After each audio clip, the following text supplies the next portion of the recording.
Kui teil on valik, kas ehitada ühekordne või kahekordne maja, siis peakski esmalt vaatama, kas detailplaneering võimaldab mõlemaid majasid planeerida.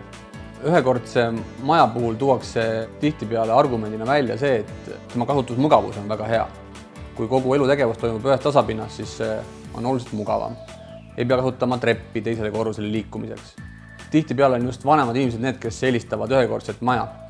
Samas ühekordne maja nõuab üldjuhul suuremat ehitusalust pinda. Ja kui krunt on piisavalt suur, siis ka ühekordse maja võib vabalt planeerida. Ka on ühekordsel majal rohkem katusepinda ja suurem vundament, mis teeb selle ehituse hinna mõnevõrra kallimaks. Kahekordne maja sobib hästi väiksematele kruntidele, kus on väiksem ehitusalune pind, kuna kahekordne projekt on üldjuhul kompaktsem. Kahekordse maja eelistusena tuuakse tihtipeale välja tema arhitektuurne ilmekus. Arvatakse, et kahekordne maja on üldjuhul arhitektuurselt ilusam. Samas on see üsna vaieldav teema ja tegelikult võib ka ühekordne maja olla arhitektuurselt väga põnev.